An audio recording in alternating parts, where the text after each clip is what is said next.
Est-ce que vous connaissez cet homme? Si je te disais que c'est grâce à lui que j'avais dit ça comment ce projet est né, tu l'as peut-être juste dans le titre. Ouais, aujourd'hui on va parler d'immigration au Canada, on va parler de ce qui me concerne et autres. Ça sera peut-être une vidéo compliquée parce que c'est qui m'a apporté beaucoup de problèmes. Mais bon, avant de te fâcher, avant de dire quoi que ce soit, regarde jusqu'à la fin.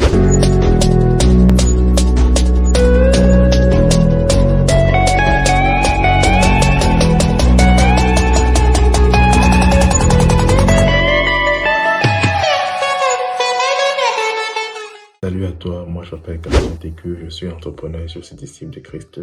Ce channel on parle de business, on parle d'entrepreneuriat, on parle d'argent et on parle également de foi chrétienne.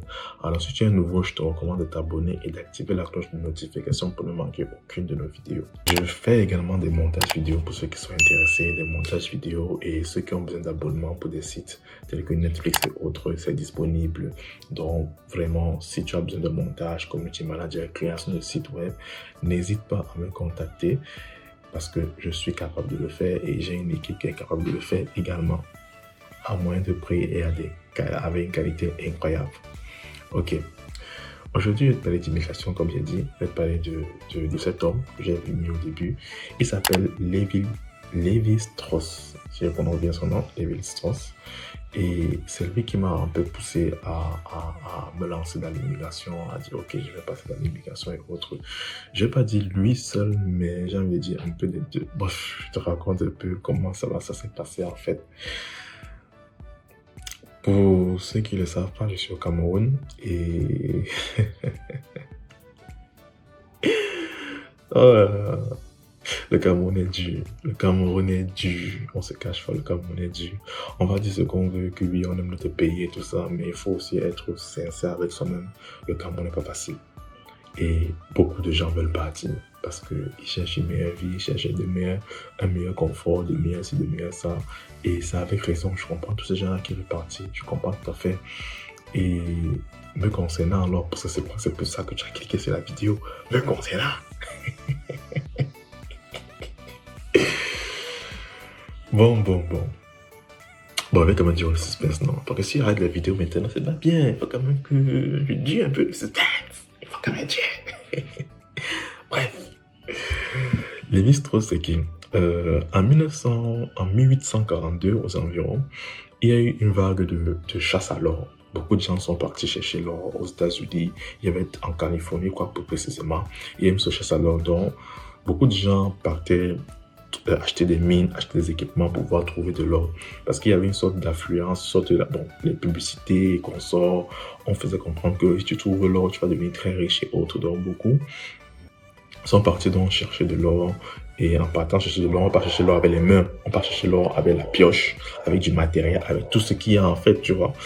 Et vraiment, une bonne partie de la population américaine a commencé à investir pour pouvoir avoir de l'or dans leurs mains, l'or dans les maisons et autres. Donc, ils ont quitté de là où ils étaient, le confort de chez eux, pour aller chercher l'or là où ils se trouvaient. Écoutez bien ça. Et beaucoup ont déclaré, voilà, ils ont réussi à trouver beaucoup d'argent, trouver beaucoup d'or, etc., etc. Mais lorsqu'on a fait une étude approfondie, on s'est rendu compte que près de 80% de ceux qui étaient partis à la recherche de l'or avaient quasiment perdu, avaient totalement perdu, n'étaient vraiment pas entrés dans leur gain. D'autres étaient même endettés pour trouver de l'or, pour pouvoir être équipés afin de pouvoir facilement creuser de l'or et consorts. Et ça a marqué beaucoup, ça a marqué beaucoup que maintenant, au final, cette ruée vers l'or a conduit à quoi? Ça nous a conduit à rien, on a tous perdu et autres. Ils ont majoritairement tous perdu, mais pas tous. Parce que quoi? Dans cette affaire, les gens qui se sont les plus enrichis ne sont pas les chercheurs d'or, sont ceux qui vendaient les pioches. Les gens qui se sont les plus enrichis ne sont pas les chercheurs d'or, sont ceux qui vendaient les pioches. Sont ceux qui vendaient le matériel pour chercher l'or. Tu vois un peu où je vais en venir maintenant. Tu comprends? Et Levi Strauss, je m'excuse si je prononce mal son nom, je ne connais pas prononcer son nom, c'est pas mon père. Lui, il s'est démarqué des vendeurs de pioches. Il vendait non seulement des équipements pour déterrer l'or. Mais en plus d'équipement, ils vendaient quoi? Un pantalon de travail. Un pantalon qui tu peux travailler ça tout en étant confortable. Ils vendaient des jeans. Des jeans pour le travail, pour la recherche de l'or. Et c'est comme ça qu'il est devenu très, très, très riche en vendant des jeans. Parce que tout le monde allait chercher l'or, ils avaient besoin d'un habillement plus ou moins confortable pour le faire. Et voilà, il m'a proposé il a réfléchi que de prendre aussi mon argent aller chercher l'or. Pour qu'est-ce que je ne vendrais pas les jeans? La pioche, la boîte, le matériel de travail. Et c'est lui dans toute cette histoire qui s'est le plus enrichi. Je pense que tu as compris ce que je veux en venir. Non, je ne pars pas au Canada, mais j'ai fait un partenariat avec une agence d'immigration qui est Canadream Immigration. Je vais mettre le logo quelque part là. En fait, c'est une nouvelle agence qui s'est installée au Cameroun et qui est en train de proposer ses services en fait et chercher des personnes pour représenter l'agence et voilà mon visage. Donc voilà, donc je suis pas seul en fait pour l'instant au Cameroun, je suis entre guillemets seul, mais au Canada ils sont déjà plus ou moins nombreux. Un des ambassadeurs comme je peux les appeler au Canada, il y a par exemple Jorel de la chaîne Quoi 9 Jojo, je vais mettre quelque part là. En fait, voilà, c'est une personne qui va aussi travailler avec eux, puisque c'est pour l'instant Cameroun, Canada. Maintenant, au fur et à mesure, ils vont s'étendre sur plusieurs autres pays, mais c'est pour l'instant Cameroun, Canada. Mais pour le Cameroun, entre guillemets, c'est moi qui gère. Mais voilà. Donc, je vais donc être celui qui va vous vendre les pioches. Vous allez au Canada, il n'y a pas de souci. On sera ceux qui vont vendre les pioches. Comme on dit, mais à la différence de l'or qui est incertain, le Canada, de ce que j'ai pu voir et entendre lors de mes recherches, c'est vraiment une terre qui offre, si tu veux vivre une vie normale, avoir à manger, avoir à boire, avoir un toit, avoir une petite famille, une petite maison, une petite voiture. Franchement, c'est l'idéal pour toi. C'est vraiment l'idéal pour toi. C'est là où tu peux aller, où tu peux vraiment construire ta vie, une vie paisible en fait. Mais devenir riche au Canada, c'est compliqué. J'ai pu vraiment travailler avec certaines personnes. Devenir riche au Canada, c'est compliqué. Par contre, tu peux avoir une vie normale. Genre, petite maison, petite voiture, petit travail. Tranquille quoi. Donc, si tu as peut-être envie d'avoir plus d'informations sur comment se passe la procédure pour l'immigration au Canada, je t'invite à m'écrire, il y a un lien en commentaire ou en commentaire épinglé de la description. C'est qu'il y a quelque chose là-bas en bas que j'ai mis, que tu peux aller regarder, checker, cliquer pour avoir plus d'informations. Et là, on se fera un plaisir de t'accompagner dans toute la procédure. Il y a beaucoup de choses qui ont changé, que les gens ne vous disent pas. Comme petite parenthèse, le visa travailleur temporaire. Souvent, il y a ce que les gens disent qu'ils veulent avoir le contrat de travail pour voyager. Dans le sens où quoi? Tu pars au Canada pour travailler dans une entreprise précise. C'est eux qui payent ton billet d'avion, qui payent ton séjour, qui payent tout. En fait, ils te prennent en charge pour travailler dans l'entreprise. C'est comme on dit, visa temporaire, visa travail temporaire. C'est pour une période déterminée. Et par la suite, soit l'entreprise peut te donner l'autorisation de rester. En fait, là, maintenant, tu fais ta vraie procédure. Soit, j'ai envie de dire comment, ils te demandent que voilà, ils n'ont plus besoin de toi, tu peux rentrer à la maison, tu peux rentrer au pays. Et c'est un produit que certaines personnes faisaient avant. Toutefois, même quand les gens faisaient ça avant, il y avait des problèmes. Dans le sens où l'être humain est méchant partout. Il est méchant au Cameroun, il est méchant en France, il est méchant au Canada. Beaucoup de personnes qui sont parties avec ce visa-là ont amèrement regretté pourquoi ils l'ont fait. Pourquoi? Parce que quand une entreprise sait que c'est grâce à eux que tu es dans le pays, c'est grâce à eux qui t'ont amené là-bas, c'est grâce à eux que tu es là, ils vont te faire la vie dure. Vraiment la vie dure. Ils vont te donner les travaux, tu vas voir, on va donner le travail. Et on sait que tu vas toujours accepter. Parce que si tu refuses, on te renvoie. Et comme on a signé la lettre de renvoi là, tu vas aussi rentrer comme tu es venu dans le pays, dans ton pays. Tu vas aussi rentrer dans ton pays.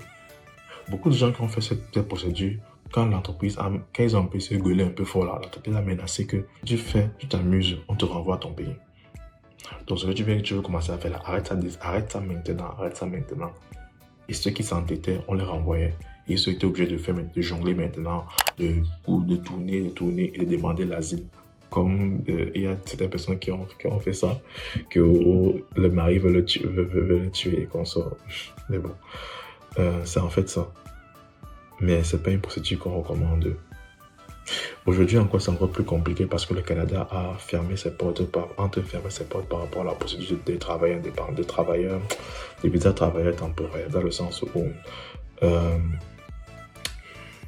ils ne comprenaient pas, ils n'ont plus jugé l'intérêt de faire ça. Parce que avant, ils toléraient ça parce qu'il y avait des gens, ils étaient en manque de main-d'œuvre. Et par la suite, maintenant, ils ne sont plus en manque de main-d'œuvre. Il y a des gens qui ne font que venir. Parce que si tu ne le sais pas, le Canada fait l'immigration choisie. L'immigration choisie, ça veut dire quoi? On choisit des gens pour venir faire la main-d'œuvre dans notre pays, pour aider notre pays à s'améliorer. C'est pas qu'ils font ça parce qu'ils sont trop gentils, parce qu'ils sont en sous-effectif. Ils ont besoin de gens. Or, ils ont donc permis pendant une période le travail temporaire parce qu'ils n'avaient quasiment personne. Mais depuis un certain nombre d'années, les gens font que venir. Et après, ils ont dit que mais, le visa de travail temporaire, là, c'est encore à quoi? Puisqu'on a déjà assez la main-d'œuvre ici, là. Certes, ce n'est pas encore totalement suffisant, mais on a quand même quelque chose. Donc, ils ont en train de fermer les portes. Je crois d'ici le 4 septembre 2024, ça sera vraiment clôturé, quelque chose comme ça. Donc, si tu vois quelqu'un sur Internet qui te dit qu'il peut te faire le visa travailleur, que tu viennes travailler au Canada, maman, refuse. C'est l'arnaque. Mets moi ton argent. C'est l'arnaque. Ce n'est plus valide, en fait. Donc, c'est un peu ça. Bref, je crois que j'ai tout dit. Tu vois, je maîtrise quand même la chose. Quand même. Je suis pas né de la dernière pluie. Et avant de faire cette vidéo, avant de faire tout ça, j'ai prié. J'ai vraiment prié. Et je dis pas qu'on prie, on va pas se tromper. Mais ça, il y a des choses que j'ai envie de faire, que je pense à ça me sera utile d'avoir ce type de relation, en fait. Donc, voilà. Maintenant, ceux qui m'ont demandé, et toi, tu ne pars pas?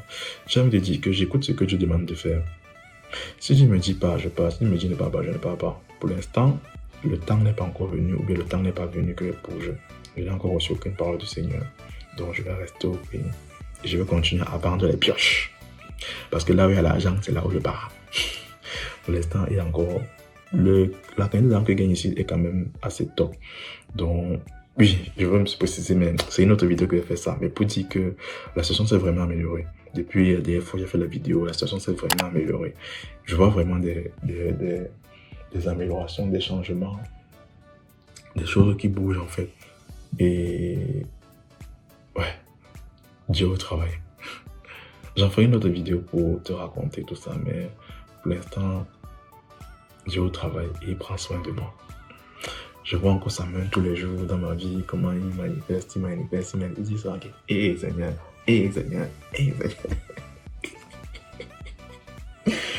Je vois comment il intervient en fait. Et je suis vraiment béni de voir que malgré tout ce que je fais, tous les mauvais trucs que je fais, toutes ces choses que je fais, il reste fidèle. Malgré que je suis infidèle parfois, lui demeure fidèle. Et il continue à m'enseigner, à me faire grandir. Il m'a fait de grosses bénédictions ces temps-ci. De grosses bénédictions. Pour l'instant, je ne peux pas encore en parler parce que c'est vraiment en gestation. Et il y a des projets, des choses que tant que c'est encore en gestation, il ne faut pas en parler de peur que ta foi ne soit ébranlée. Comme Jésus le faisait quand il faisait des choses, il disait que ne dites pas ça aux gens, etc. Donc c'est vraiment ça. Je pense faire le tour. Comme j'ai dit, vraiment, si tu veux faire la procédure, tu connais quelqu'un qui fait la procédure pour le Canada, n'hésite pas à nous contacter pour qu'on puisse t'aider à faire la procédure pour le Canada et aller sereinement. Si tu es intéressé par le montage vidéo, contacte-moi aussi. Voilà. Ça serait top. Sur ce, je pense à cet outil et on se dit donc à une prochaine fois pour de prochaines informations, prochaines vidéos et bref, prochains trucs. Allez, ciao.